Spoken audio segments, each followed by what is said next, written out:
On today's show, Google shows it's serious about self-driving cars, Nissan teases a new crossover, and a group of automakers pledge to make automatic braking a standard feature. All that and more coming right up on Autoline Daily.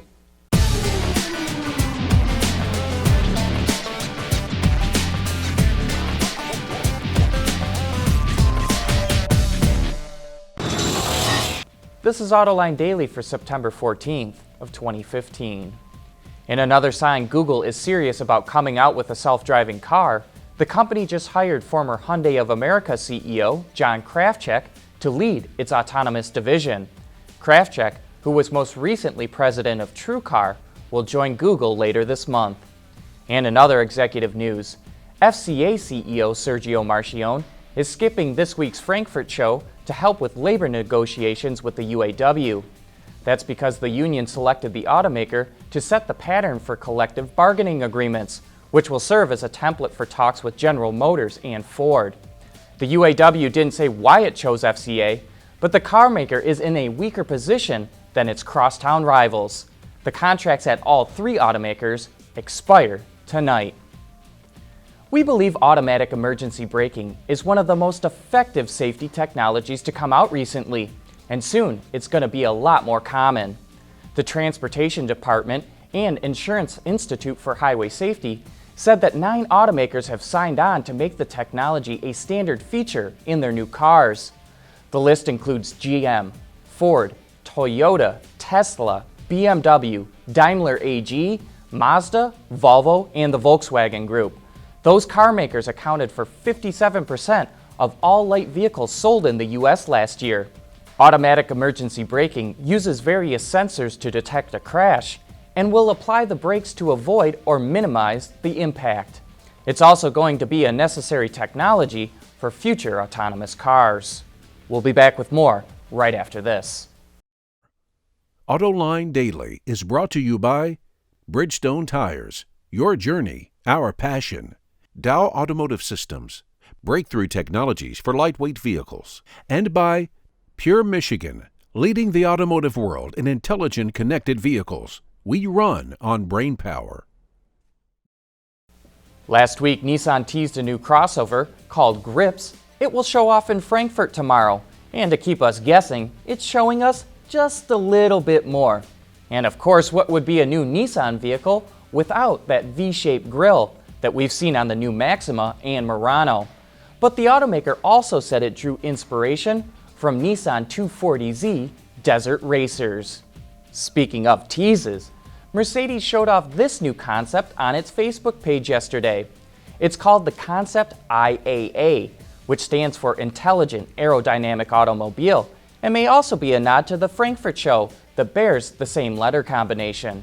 The automaker refers to the concept as a, quote, aerodynamics world champion and a four-door coupe embodying irresistible design.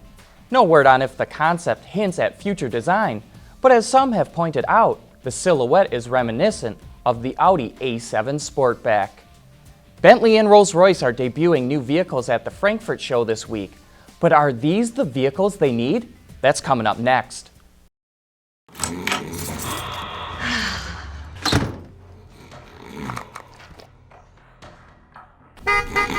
Hey! Did you have a good nap? The Firestone Destination LE2. Tough enough to handle anything the road throws at you. Oops. And you throw at it.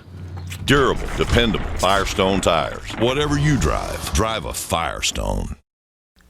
With the Frankfurt Auto Show kicking off this week, last week's Autoline After Hours had the panel discussing the vehicles they most wanted to see.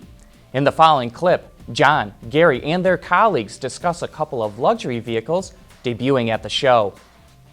I'm looking forward to, I've already had a sneak preview of the Bentley Bottega, and I think that's going to be a You mean the EXP9F, don't you? EXP9F. We've all seen that years ago. And I have to say, as someone who's not a big fan of sport utility vehicles, when I saw this thing in the 10 a little while ago, I kind of got it. I understood that, you know, I overused the very overused lead about how Ettore Bugatti said, Bentley makes the fastest trucks in Europe. And now they really do have the fastest truck in Europe. It goes 187 miles an hour. And while that concept from a few years ago didn't look very good, the Bentayga, I think, looks like a Bentley. It looks, whether you like the design or not, it fits. If you think of what the Mulsanne is, if you think of even what the Continental is, a big grille with a big body behind it, it kind of fits. I think it makes more sense for Bentley to have a big sport utility than it makes sense for Porsche to have sport utilities. And Porsche obviously has done very well with the sport utilities. So Transformed the company. So here's a question. Rolls-Royce is also going to be showing a convertible, the Dawn. We should Right. talk about that. Yep. Are they making a mistake? Shouldn't Rolls-Royce have come out with the uber luxurious crossover or SUV? they will. They'll have both. I mean, they're At the working show? on one. No, not at the show, but I mean, Rolls will have a big crossover, I think within a year, right? And the interesting thing about this is that Rolls claims that this shares very little sheet metal with You're talking about the Dawn, The Dawn. the convertible version of the Wraith. of the Wraith.